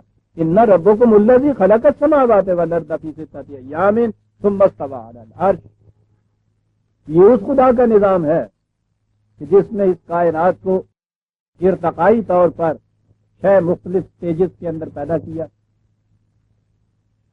درس کے تھوڑے سے وقت میں تو یہ اتنی فرصت نہیں کہ میں یہ ستت ایام جو ہیں ان کی تشریح کر سکوں۔ یہ ہماری خوش بختی ہے کہ یہ چیزیں جو ہیں ہمارے سامنے قرآن کے ایک طالب علم نے ان چیزوں کو واضح کیا ہے۔ میرا مفہوم ڈاکٹر عبد الودود صاحب کی کتاب فینومینا آف نیچر اینڈ قرآن سے ہے، یہ ساری اصطلاحات اس کے اندر آ گئی ہیں اور انہوں نے سائنٹیفک طریق سے یہ سمجھایا ہے کہ ان کے معنی کیا ہیں. علوم سائنس کی روشنی میں ستت ایام کیا ہے یہ بھی وہاں موجود ہے. بہرحال جو کہا گیا یہاں وہ ایک سائنس کا فینومینا بیان نہیں کیا گیا. کہا یہ گیا ہے کہ ارتقائی طور پہ یہ سلسلہ جاری ہے. تمہاری زندگی بھی ارتقاء کے ہی سلسلے کی ایک کڑی ہے. اس میں بھی سٹیجز ہیں. کائنات کی تخلیق میں سٹیجز تھیں, اس میں بھی سٹیجز ہیں. خلا کا پیدا کر دیا. اس کے بعد یورپ کا ایک سائنٹسٹ آیا, یہ پازیٹیوسٹ. انہوں نے کہا یہ ٹھیک ہے صاحب, یہ پیدا کر دیا, چلیے ہم مان لیتے ہیں تم کہتے ہو تو, لیکن یہ ایسا ہی ہے جیسے کہ گھڑی کو ٹوک دے دی جائے, وائنڈ کر دیا جائے, تو اس کے بعد پھر وہ 8 دن تک چلتی رہتی ہے اسی زور درو سے, اسے پھر کسی کی ضرورت نہیں ہوتی. تو اس لیے اب اس کائنات میں خدا کا دخل کوئی نہیں ہے. وہ اس نے بنا دیا, اس کو چابی دے دی اس گھڑی کو, اب یہ اپنے فلر کے زور سے چل رہی ہے, معاملہ ختم ہوا. کہا غلط کہتے ہو, اس طرح سے نہیں کچھ چل سکتا. اس کے اوپر تو ایک کنٹرول ہونا چاہیے, مستقل کنٹرول ہونا چاہیے. اور اس کے لیے بھی کہ جو کچھ یہ ہے سلسلہ کائنات کا, اتنا عظیم کارگاہ کائنات محیر العقول کہ جس کے اندر اس قدر متنوع طور پہ یہ سارے پرزے کام کر رہے ہیں, ان کے اوپر کنٹرول کی ضرورت. اور پھر یہ کہ اس تخلیق کائنات, تخلیق میں اضافے بھی تو ہوتے رہتے ہیں, قرآن کہتا ہے. اس لیے یہ تصور غلط ہے کہ خالق تو کوئی ہے. ایک تو یورپ کی مادیت کا تعلق یہ ہے نا کہ وہ کہتے ہیں خالق کا ہی ہمیں پتہ نہیں, یہ کسی طرح خود بخود وجود میں آ گیا ساری کائنات جو تھی. دوسرا وہ ہے جو یہ کہتے ہیں کہ نہیں ٹھیک ہے, تخلیق تو کسی کریٹر نے اس کو کیا, خالق نے کیا, لیکن اب اس کا کوئی عمل دخل اس کے اندر ہے نہیں. وہ اس کو گھڑی کی چابی دی اس نے اور وہ الگ ہو گیا. یہ ہے وہ ہندوؤں کا وہ تصور جو اصل میں تورات سے آیا کہ 6 دن کے اندر خدا نے اس کائنات کو پیدا کیا. 6 دن کے اندر, دن کے معنی 24 گھنٹے, سوار منگل بدھ جمعرات جمعہ ہفتہ, یہ 6 دن. اور اس کے بعد تورات میں ہے کہ 7ویں دن پھر وہ تھک گیا تو سو گیا. یہ ثابت ہے ان کے یہاں کا. یہ جو چھٹی ہوتی ہے یہ چھٹی یوں ہی نہیں کر دے, اعلامیہ کی تکان لاؤنڈ ہے ہوں. تورات میں ہے یہ چیز کہ وہ 7ویں دن سو گیا. یورپ کے سائنٹسٹ, یہ جن کا میں اب نام دے رہا ہوں کہ انہوں نے کہا کوک دی ہے, انہوں نے کہا ٹھیک ہے جی, بنایا اس نے, تھک گیا, سو گیا, تو اس کی نیند تمہارے جیسی تو ہے نہیں نا کہ 6-7 گھنٹے میں پوری ہو گئے, سو گیا سوئیں گے. یعنی اللہ میاں کو جاگنا یاد نہیں رہا, سوتے ہوئے یاد کی رہے. تو ان کا تصور یہ ہے کہ وہ بنا کے سو گیا. قرآن ہے عزیزان من, 2 لفظوں کے اندر ان چیزوں کا ابطال کرتا چلا جاتا ہے. خلق السماوات والارض فی 6 ایام ثم استوى علی العرش. پھر وہ اس کی مرکزی کنٹرول کو اپنے ہاتھ میں لے کے بیٹھ گیا. استوا ہے, سو نہیں گیا ہے, کہ معنی ہوتا ہے پوری بیلنس سے, توازن کے ساتھ کسی چیز کو اپنے کنٹرول میں لے لینا کہ ذرا سا ہل نہ سکے. وہ ہمارے والا قرآن والوں کے ہاتھ میں جب قرآن آیا تو انہوں نے یہ کہا کہ ہاں صاحب عرش اللہ تعالیٰ کا. آپ کو معلوم ہے اس کی پیمائش بھی دی ہوئی ہے, اتنا لمبا, اتنا چوڑا, اتنا, اس کا مقام بھی دیا ہوا ہے. وہ تو آپ نے شاید وہ کئی دفعہ وہ حدیث پڑھی ہوگی, دفعہ اب سے بھی غالباً طلوع اسلام میں وہ آئی ہے.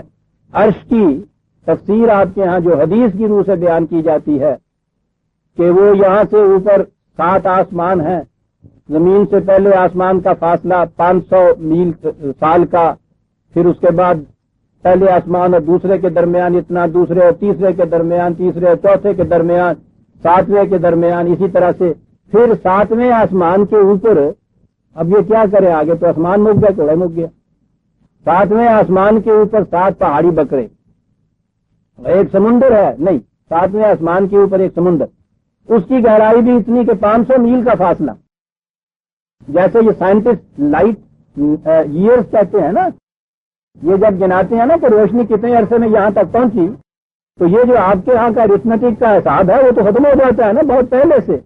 تو لائٹ ایئر ہوتا ہے, لائٹ ایئر ہوتا ہے 1 سیکنڈ میں, اگر میں غلطی نہیں کرتا مجھے تصحیح کر دی جائے, غالباً 1,80,000 میل, 85 جی ہے جی 86.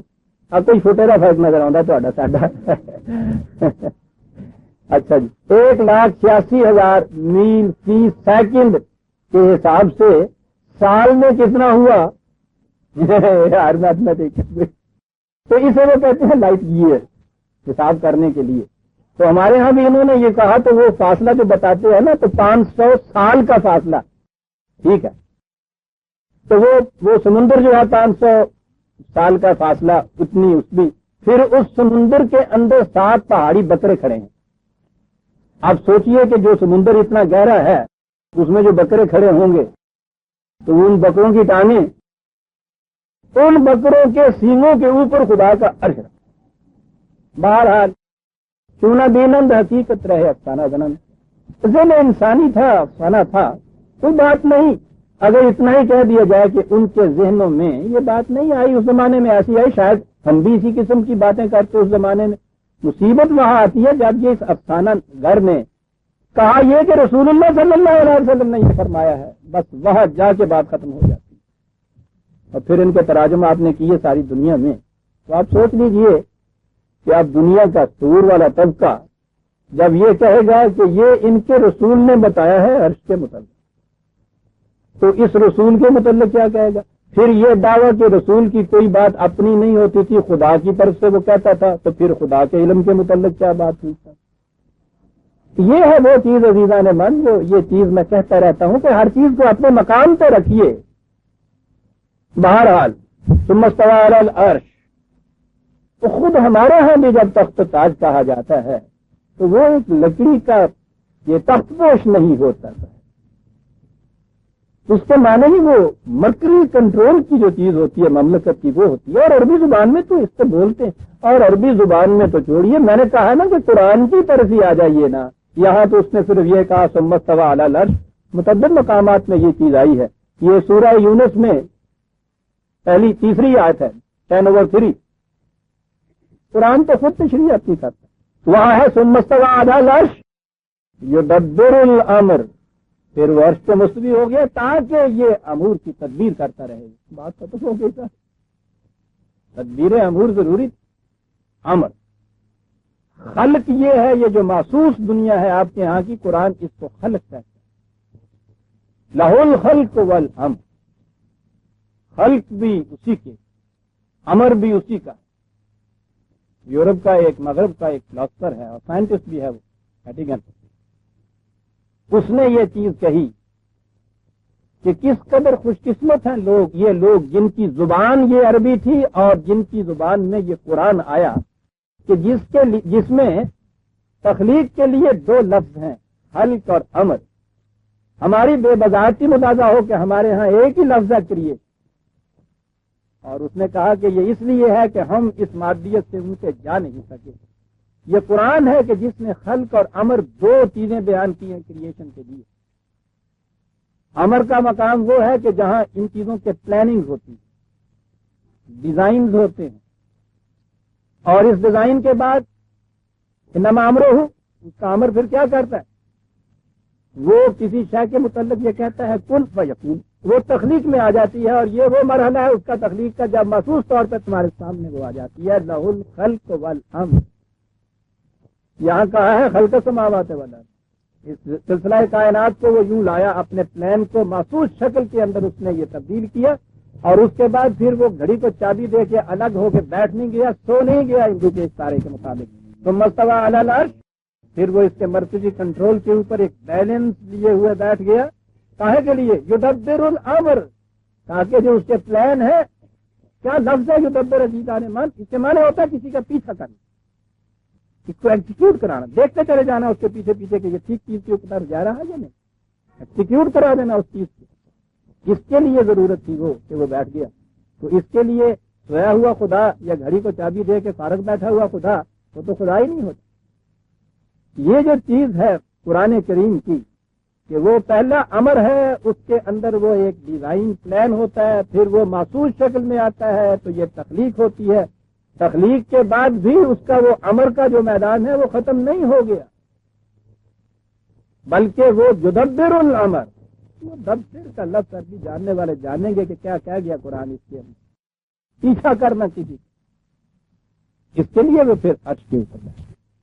کیسے حسین انداز میں وہ غالب نے کہا ہے، آرائش جمال سے فارغ نہیں ہنوز، رہتا ہے آئینہ ابھی دائم نقاب میں. یہ بہت بڑا شخص ہے. یہ نقاب کہہ کے اس خوبصورتی سے خدا کی طرف اشارہ کیا، معصوص شکل میں وہ سامنے نہیں آ رہا، زیر نقاب ہے. کر کیا رہا ہے؟ آرائش جمال سے فارغ نہیں ہنوز، رہتا ہے آئینہ ابھی دائم نقاب میں. دائم نقاب میں نہیں. اور اقبال اس سے زیادہ حسین انداز میں کہتا ہے، گما مبر کے بپایا رسید کار مغاں.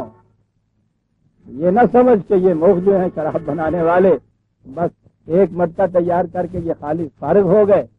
ہزار بادائے ناخردہ در رگے تاکست، انگور کی بیل کی شاخ کے اندر ہزار ایسے ابھی پیالے شراب کے ہیں جن کو کسی نے چھوا نہیں ہے.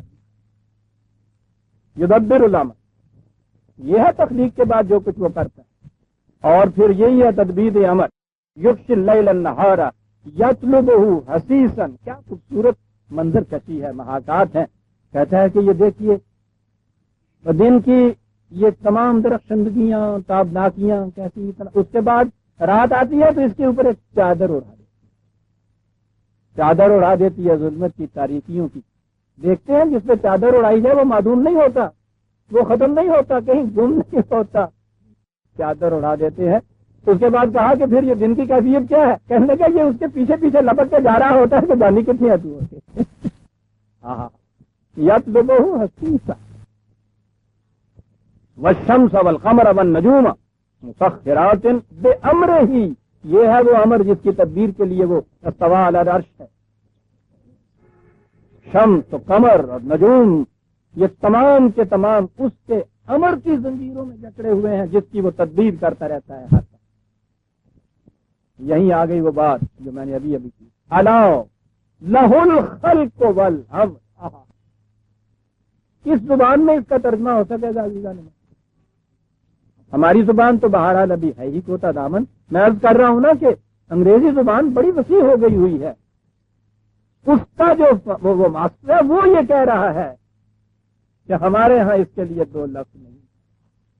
بڑے خوش قسمت ہیں جو لوگ، یہ لوگ جن کی زبان میں اس کے لیے دو لفظ ہیں.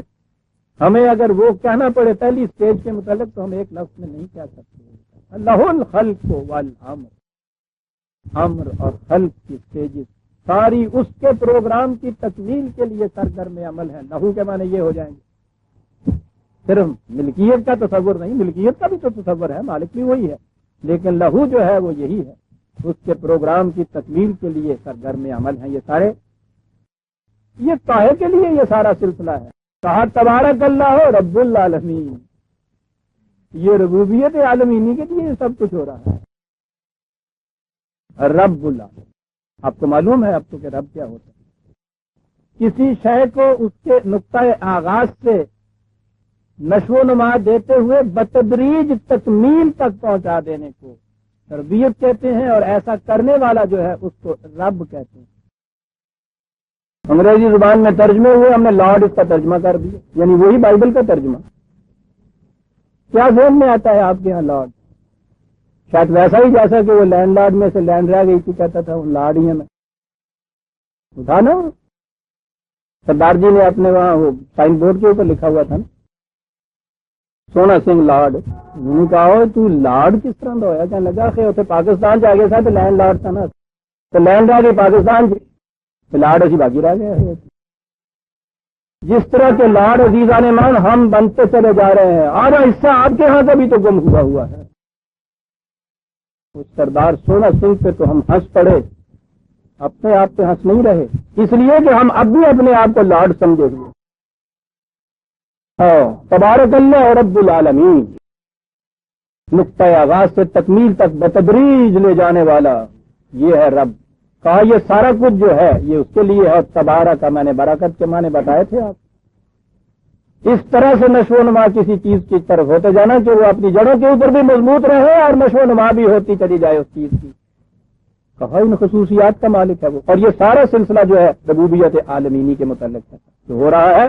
اس لیے یہ بتا کہ اس کی خصوصیات تو یہ نہیں ہے کہ وہ کچھ علمیہ نے اپنی شان میں کوئی چیزیں قصیدہ خود ہی بس مد خود می گو جسے ہم کہتے ہیں معاذ اللہ، یہ بات نہیں. کہا جب یہ کیفیت ہے خدا کی، ادعوا ربکم، رب العالمین ہے وہ، سارا نظام اس طرح سے ہے۔ ادعو کے معنی جب ہمارے ہاں کہا جاتے ہیں نا اس کو پکارو، پھر یہاں سے وہ دعا کا لفظ آپ کے یہاں آ جاتا ہے، اس کے ترجمہ ہی ہوتا ہے دعا مانگو۔ پھر دعا کا جو مفہوم ہمارے ذہن میں ہے وہ ہے، یہ چیزیں تفصیل سے پہلے آ چکی ہوئی ہیں، ہر بار اتنی تفصیل تو نہیں بیان کی جا سکتی۔ تفصیل دیکھنی ہو تو چونکہ میں نے پھر ان چیزوں کو محفوظ کر دیا ہے تحریر میں، کتاب التقدیر میں دعا کا باب ہے، اس سے دیکھیے گا اس کے معنی کیا ہے۔ پکارو اس کو، پکارو ربکم، اپنی ربوبیت کے لیے، اپنی نشو و نما کے لیے آواز دو۔ یہ کس سے آواز دو؟ اس آواز دینے سے پھر کیا ہوتا ہے؟ تو ہم سے تو یہ کہا گیا ہے نا کہ دعا مانگو، مستجیب الدعوات، خدا دعاؤں کا جواب دیتا ہے، سنتا ہے، اور یہ ہے بھی پہلے ہی سورہ بقرہ میں ہے، اس نے یہ کہا ہے کہ جب اذا سالک عبادی انی فانی قریب، میرے بندے جب مجھ سے تجھ سے میرے متعلق پوچھتے ہیں تو ان سے کہو کہ وہ بہت قریب ہے، اور اس کے بعد ہے اجیب دعوت الداعی اذا دعانی، ہر پکارنے والا جب مجھے پکارتا ہے، بلاتا ہے، تو میں اس کی پکار کا جواب دیتا ہوں۔ اس مقام کے اوپر بڑی اشکال آ کے پڑتی تھی، بڑے اعتراضات آ کے پڑتے تھے۔ ہر شخص اپنی مصیبت میں خدا کو پکارتا ہے، دعا مانگتا ہے، ٹھیک ہے، یہ چیز تو معلوم ہے۔ اس نے کہا ہے کہ عجیب دعوت الداعی اذا دعانی، ہر پکارنے والے کی پکار کا جواب دیتا ہوں جب مجھے وہ پکارتا ہے۔ تو اس کے بعد یہ کہتے ہیں کہ صاحب وہ تو جواب تو ملتا نہیں ہے۔ ہزاروں، سینکڑوں، لاکھوں کی تعداد میں یہ مصیبت زدہ لوگ دعائیں مانگتے ہیں، کوئی مصیبت حل نہیں ہو رہی، دعا کا جواب تو نہیں مل رہا ہے۔ اور فرمائیے آپ، مانے اگر ہم نے یہ لے لیے کہ یہ دعا کرنی ہے اپنی مشکل کے لیے، اپنی مصیبت کے لیے دعا کرتا ہے نا، اور اس کے معنی اگر یہ عجیب اجابت دعا کے معنی ہو جائے کہ وہ دعا قبول کر لیتا ہے، اس کا جواب دیتا ہے، تو یہ تو عملی تجربہ ہمارا ہے کہ جواب یوں بھی نہیں ملتا، ہمیں کان میں آواز تو نہیں آتی، اور نہ جس کام کے لیے دعا کی جاتی ہے ضروری ہے، یہ بھی ضروری نہیں ہے کہ وہ پورا ہی ہو جاتا ہو۔ تو پھر یہ کیا ہوا کہ دعویٰ تو اس کا یہ ہے کہ ہر پکارنے والے کی پکار کا جواب دیتا ہوں میں۔ تو یہی چیز غلط ہے جو ہم نے سمجھا ہے کہ ہم دعا کرتے ہیں، خدا کو پکارتے ہیں، بلاتے ہیں، وہ وہاں عرش پہ ہے، کسی طرح سے بھی اس تک پہنچتی ہے، یہ ان کا اور میرا، خدا کا اور بندے کا ایک پرائیویٹ سا تعلق ہے، وہ جواب دیتا ہے۔ پھر آگے جب یہ اس کا کوئی اطمینان بخش جواب نہ ملا کہ صاحب کیسے جواب دیتا ہے، ہم تو نہیں سنتے ہیں، دعا قبول نہیں ہوتی ہے، پھر وہ یہ چیز ہے کہ تمہیں پتہ نہیں لگتا، جواب تو وہ ضرور دیتا ہے، جو جواب کا فائدہ کیا اگر یہ جنہیں جواب دیتا جائے انہیں پتہ ہی نہ لگے، یہ چٹھی پا کے اپنے برا سے رکھ چھڈو۔ سوچیے عزیزان من، اور اگر جواب دینے کے معنی اس کی طرف سے تو یہی ہوگا نا کہ جو دعا آپ مانگیں پوری ہو جائے، اور یہ ہمارا عملی تجربہ ہے کہ ہر دعا تو پوری نہیں ہوتی، کہاں سے جواب ملتا ہے صاحب، کیسے پکارا جائے گا؟ زندگی کے ہر براہے کے اوپر جہاں جا کے تم آپ کو پتہ چلے کہ مجھے کہاں جانا ہے، کس طرف مڑوں میں، صحیح راستہ کون سے ہے، وہاں آپ ہر جانے والے کو آواز دیتے ہیں اور بھائی ذرا گل سننے، میں نے جانا ہے مزن کی طرف، کدھر جاؤں؟ وہ کہتا ہے کہ ادھر کو جاؤ۔ یہ پکارنا ہے، یہ اسے بلانا ہے، یہ اس سے پوچھنا ہے۔ جو جانتا ہے وہ آپ کی اس پکار کا جواب کیسے دیتا ہے، آپ کو راستہ بتاتا ہے۔ خدا سے باتیں کیسے ہوتی ہیں ہمارے ہاں، یہ ہے وہ چیز کہ جس الجھاؤ میں پڑی آ کے امت اور معاملہ ختم کر دیا۔ یہ خدا کی باتیں کیا ہیں؟ اسے آپ کلام اللہ کہتے ہیں یا نہیں؟ خود قرآن نے کلام اللہ کہا ہے، یہ اس کی باتیں ہیں۔ میں پوچھتا یہ ہوں کہ اگر کسی رہنما یا ٹورزم والے جو ہیں ان کے ہاں کے یہ سارے جتنی بھی چیزیں معلومات ہیں وہ کسی ریکارڈ کے اندر انہوں نے ٹیپ ریکارڈر میں ریکارڈ کر دی ہوں، وہ آپ کے پاس محفوظ رکھا ہو، جس مقام کے اوپر آپ کو ضرورت پڑے اس مقام کے اوپر آپ اس ٹیپ کو لگائیں اور اس کے اندر سے آپ کو جواب ملے کہ یہاں تم جو کھڑے ہوئے ہو یہاں سے دائیں طرف کو چلے جاؤ، یہاں سے بائیں کو چلے جاؤ، یہ آپ کی پکار کا جواب مل رہا ہے یا نہیں مل رہا؟ اس میں جو اسے کلام اللہ کہا اور کہا کہ یہ محفوظ ہے، کلام محفوظ جو ہے آپ کی جس مقام پہ بھی آپ کو ضرورت پڑے پوچھنے کی کہ میں کدھر کو جاؤں، اس مقام کے اوپر یہاں سے دیکھیے کہ کہاں اس نے یہ چیز محفوظ رکھی ہے، اتنی قریب، کہاں دور نہیں، تمہارے ہاتھ میں ہے، تمہارے سامنے رکھی ہے میری کلام۔ میں کوئی دور ہوں؟ باتیں کرنا چاہتے ہو مجھ سے؟ میں نے تو باتیں کی ہوئی ہیں، جتنی باتیں کرنی تھی کی ہوئی ہیں، محفوظ کر کے دے دیا۔ اسی لیے قرآن کو کہا کہ یہ محفوظ کر دیا، کہا ہم نے یہ قرآن نازل کیا، ہم نے محفوظ کیا ہے، محفوظ ہے تمہارے پاس۔ اس سے زیادہ قریب بھی کوئی چیز اور ہو سکتی؟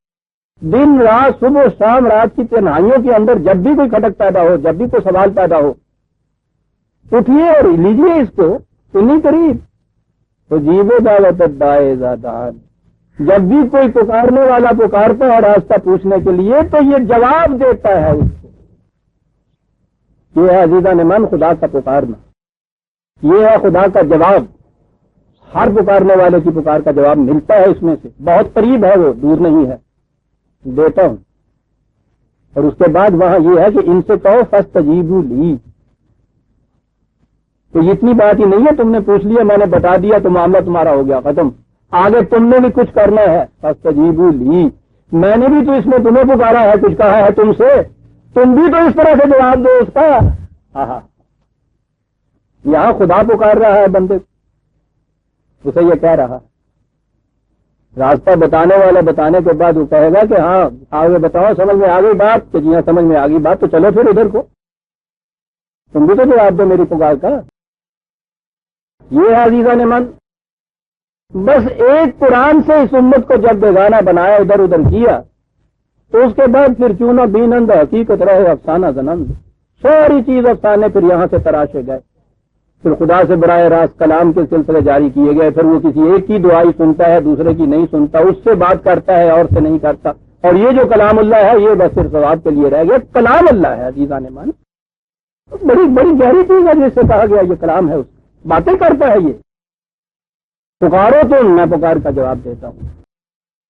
ادعوا ربکم،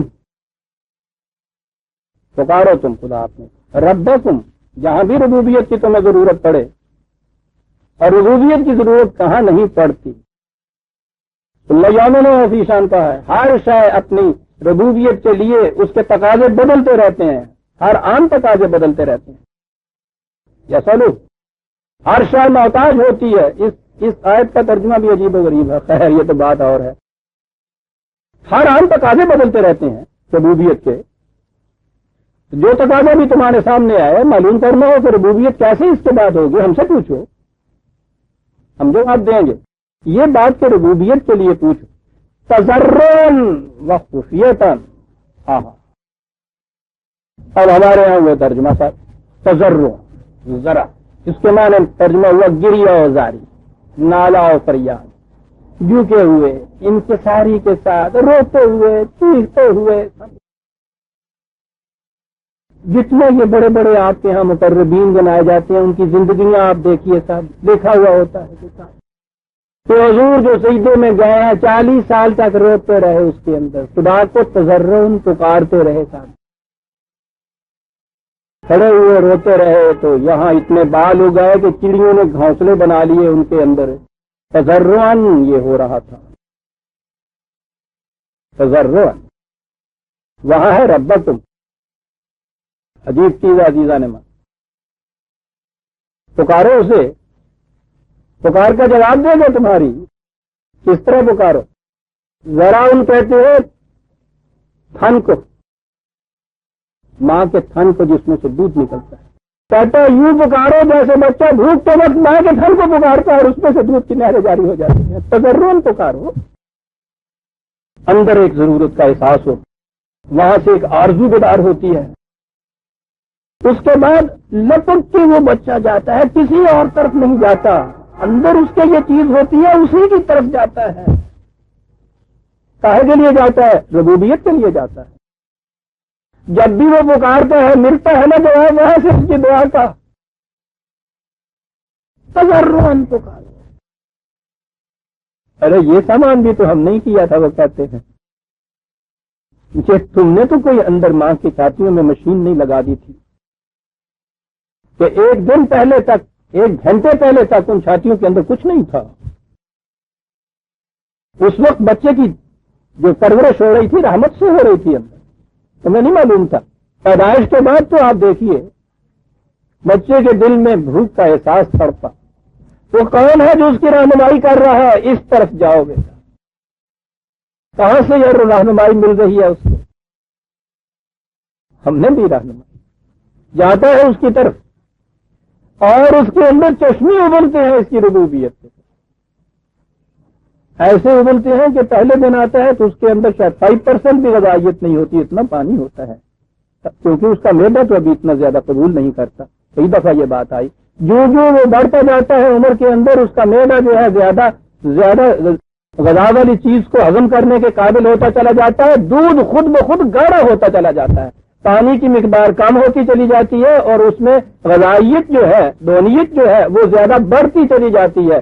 تاکہ جب 2-2.5 سال کے بعد وہ دوسری غذائیں کھانے اور ہضم کرنے کے قابل ہوتا ہے تو چشمہ سوکھ جاتا ہے، کہتا ہے اب یہاں کھاؤ جناب ادعوا ربکم تضرعا.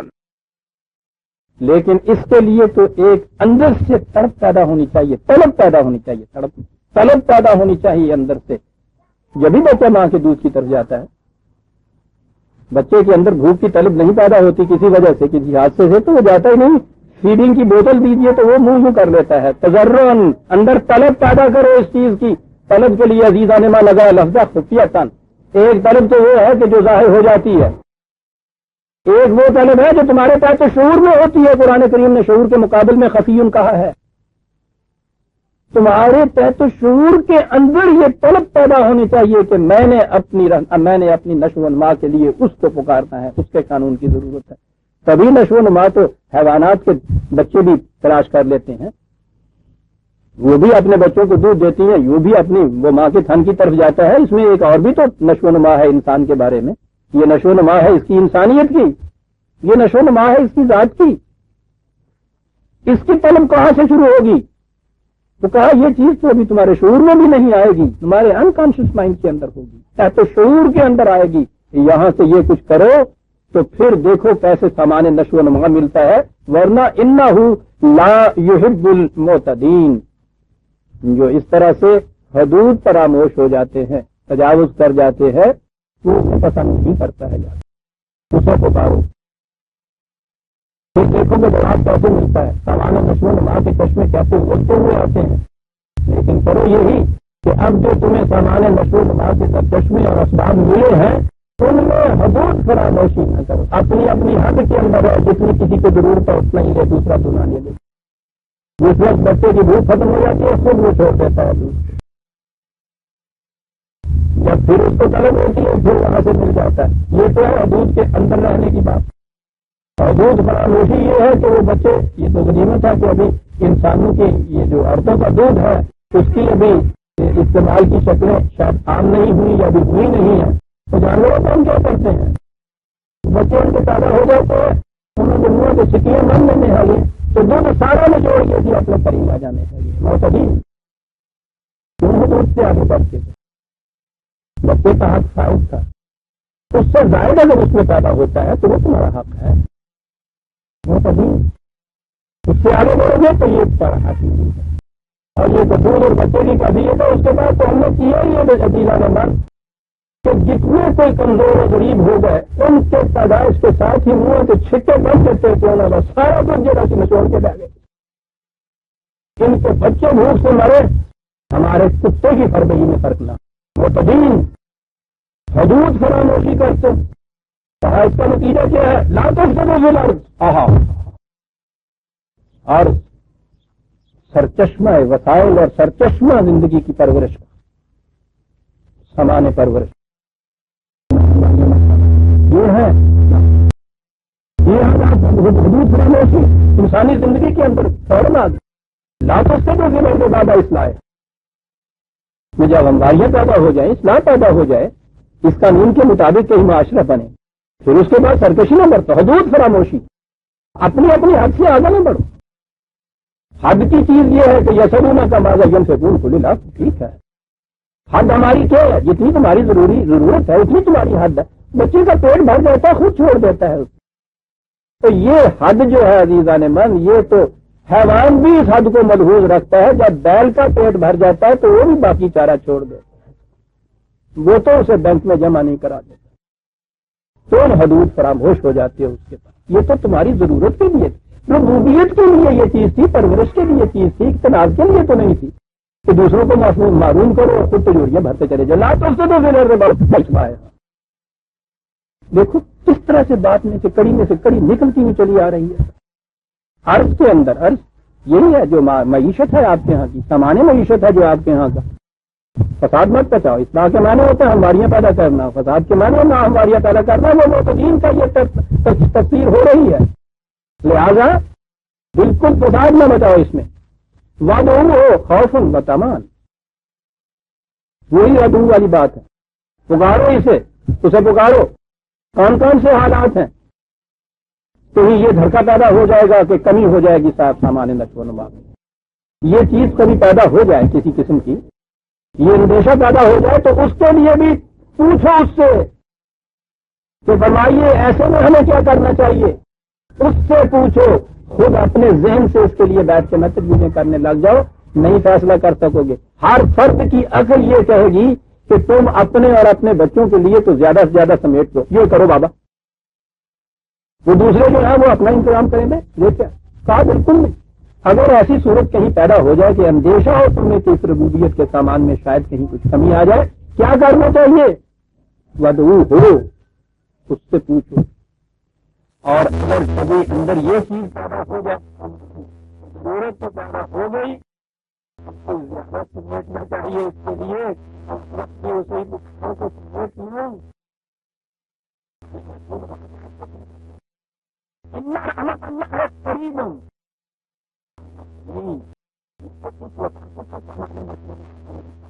لیکن چنتا بھی ہے یہ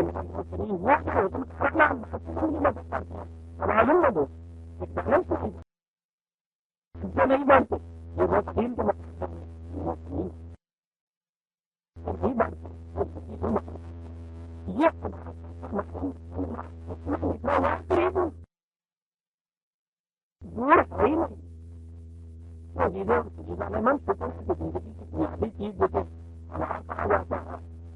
اسے اس نے کر دیا اس کنویں کو کہ جہاں بھی ہم ہو، سوتے جاگتے اٹھتے بیٹھتے، شہر میں باہر جنگل میں کسی مقام کے اوپر بھی ہوں، تو یہ تو خود بخود ملتا چلا جاتا ہے.